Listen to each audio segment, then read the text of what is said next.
చేస్తున్నావు పుత్ర? నీవు ఖండిస్తున్నది ఎవరి మస్తకం?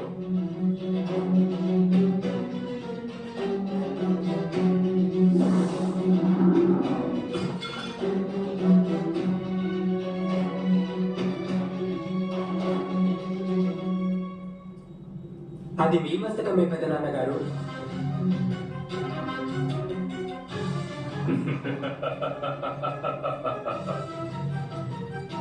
పుత్ర అభిమన్యు, నిజంగా నీవు నా మస్తకాన్ని ఖండిస్తే మీ పెద్ద తండ్రి భీమునికి ఆగ్రహం కలుగుతుంది.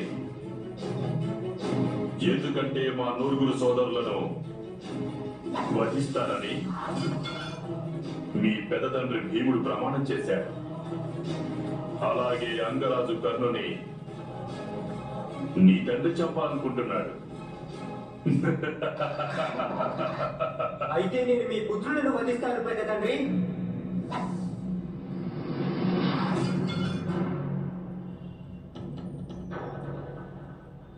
పితామహులు ధృతరాష్ట్రుని రక్తం ఎవరెవరి శరీరంలో ఉన్నా అది ఏరులై పారి మట్టిలో కలిసిపోతుంది.